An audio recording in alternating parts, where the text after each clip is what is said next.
이번 주 시장을 한마디로 말하면 사람들은 불안했는데 돈은 도망치지 않은 한 주였습니다. 뉴스를 보면 분위기가 꽤 과격해 보였죠. 은 가격이 올해만 140% 넘게 올랐고 금이랑 백금도 사상 최고치를 찍었습니다. 이런 뉴스가 나오면 누구나 이런 생각이 듭니다. 이거 위험한 거 아니야? 주식에서 돈이 다 빠져나가는 거 아니야? 그런데 이번 주 시장을 조금만 천천히 보면 실제로는 그런 분위기와는 조금 다릅니다. 먼저 왜 갑자기 금은 같은 게 올랐는지부터 아주 쉽게 정리해 볼게요. 요즘 시장은 딱 이런 상황입니다. 지금 당장 크게 베팅하기는 싫은데 그렇다고 현금으로만 들고 있기도 불안한 상황. 이럴 때 사람들이 선택하는 게 바로 금이나 은 같은 자산입니다. 왜냐하면 이런 자산들은 주식처럼 하루에 크게 흔들리지 않고 일단 여기다 잠깐 놔두자 라는 느낌으로 접근하기 쉽기 때문입니다. 특히 요즘은 미국 금리가 더 이상 막 올라가지는 않을 것 같다는 분위기가 깔려 있습니다. 금리가 더 안 오른다는 말은 달러 힘도 예전 같지 않다는 뜻이고 그럴수록 실물 자산 쪽으로 돈이 조금씩 움직이기 쉬워집니다. 거기에 연말이 겹쳤습니다. 연말에는 투자자들도 대부분 조심스러워집니다. 지금 무리해서 들어갈 필요는 없지. 올해는 여기까지 정리하자. 이런 심리가 강해지다 보니 거래량은 줄고 적은 돈이 움직여도 가격은 크게 흔들리게 됩니다. 그래서 은이나 백금처럼 원래도 거래가 많지 않은 자산들은 가격이 한 번에 튀어오르기 쉬운 겁니다. 여기서 중요한 건 이겁니다. 이번 기금속 상승은 주식이 끝났다는 신호가 아니라 지금은 잠깐 쉬어가자는 신호에 가깝다는 점입니다. 그럼 정말로 주식시장은 위험했을까요? 미국 증시를 보면 그렇지 않습니다. S&P 500이나 나스닥은 이번 주에 크게 빠지지도 않았고 그렇다고 막 치고 올라가지도 않았습니다. 그냥 높은 자리에서 잠깐 숨고르기를 한 겁니다. 방향은 나쁘지 않은데 연말에 굳이 더 달릴 필요는 없다. 이런 분위기죠. 그래서 이번 주 시장은 공포의 장도 아니었고 확신의 장도 아니었습니다. 다 같이 잠깐 멈춰서 다음 방향을 보는 시간에 가까웠습니다. 이제 다음으로 중요한 건 그럼 이 상황에서 사람들은 실제로 어디에 돈을 두고 있었느냐입니다. 그럼 이제 이런 질문이 생깁니다. 말은 쉬어가는 장이라는데 사람들은 실제로 돈을 어디에 두고 있었을까? 이걸 알려면 수급, 그러니까 누가 뭘 샀는지를 보면 됩니다. 먼저 개인 투자자부터 볼게요. 이번 주 개인 투자자들은 미국 주식 개별 종목보다는 S&P 500 나스닥 같은 미국 지수 ETF를 많이 샀습니다. 이건 굉장히 솔직한 선택입니다. 지금 당장 크게 오를지는 모르겠지만 그래도 미국 전체는 나쁘지 않겠지. 이런 생각이 깔려 있는 거죠. 개별 종목은 잘못 고르면 타격이 크지만 지수 ETF는 미국 전체에 나눠서 투자한다는 느낌이 있으니까요. 특히 연말에는 이런 선택이 더 많아집니다. 새로운 종목을 공부해서 들어가기보다는 일단 큰 흐름에만 올라타자. 이런 심리가 강해집니다. 그래서 개인들은 미국 지수 ETF를 담았습니다.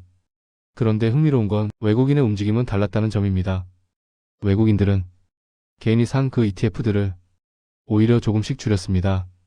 이게 무슨 뜻일까요? 외국인이 미국이 안 좋다고 본 건 아닙니다. 다만 연말에 여기서 더 살 이유는 없다.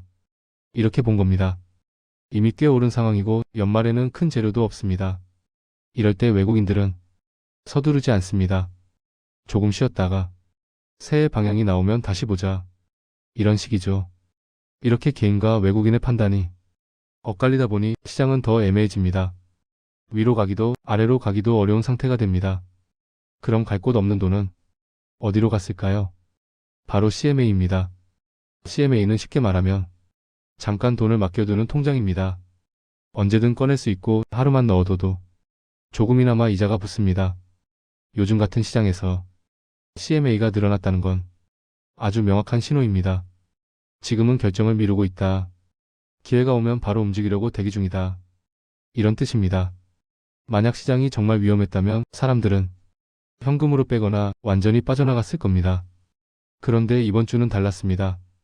도망친 게 아니라 잠시 옆으로 비켜서 기다린 것에 가깝습니다. 그래서 이번 주 시장은 상승장도 아니고 하락장도 아니었습니다. 관망장이었습니다. 이제 마지막으로 남은 질문은 이겁니다. 그럼 다음 주에는 이 기다리던 돈들이 어디로 움직일까? 이제 이번 주 흐름을 한 번에 정리해 보겠습니다. 이번 주 시장은 좋다 나쁘다로 나눌 수 있는 장이 아니었습니다. 돈은 움직였지만 한 방향으로 쏠리지는 않았고 사람들은 서두르지 않았습니다. 귀금속이 오른 건 주식이 끝났다는 신호라기보다는 불안한 돈이 잠시 쉬어간 자리에 가깝고 미국 증시가 버틴 건 여전히 큰 흐름은 살아있다는 뜻이었습니다. 그리고 개인은 미국 전체를 믿는 쪽으로 갔고 외국인은 지금은 조금 쉬자를 선택했고 결정 못한 돈은 CMA에서 기다리고 있었습니다. 이걸 한 문장으로 정리하면 이겁니다. 시장은 지금 방향을 고르는 중입니다. 그럼 다음 주에는 무엇을 보면 좋을까요? 첫 번째는 미국 시장이 다시 힘을 내는지 아니면 계속 쉬어가는지입니다. 지수가 다시 천천히 올라간다면 지금의 관망은 다시 투자로 바뀔 수 있습니다. 반대로 미국이 더 이상 못 가고 옆으로만 흐른다면 대기하던 돈은 아직 움직이지 않을 가능성이 큽니다. 두 번째는 달러와 환율입니다.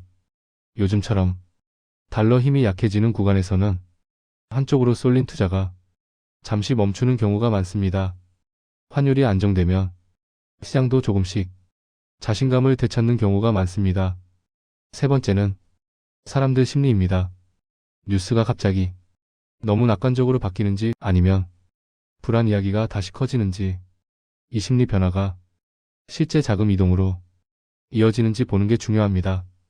그럼 지금 위치에서 개인 투자자는 어떻게 하는 게 좋을까요? 지금은 크게 베팅할 타이밍은 아닙니다. 그렇다고 전부 팔고 나갈 자리도 아닙니다.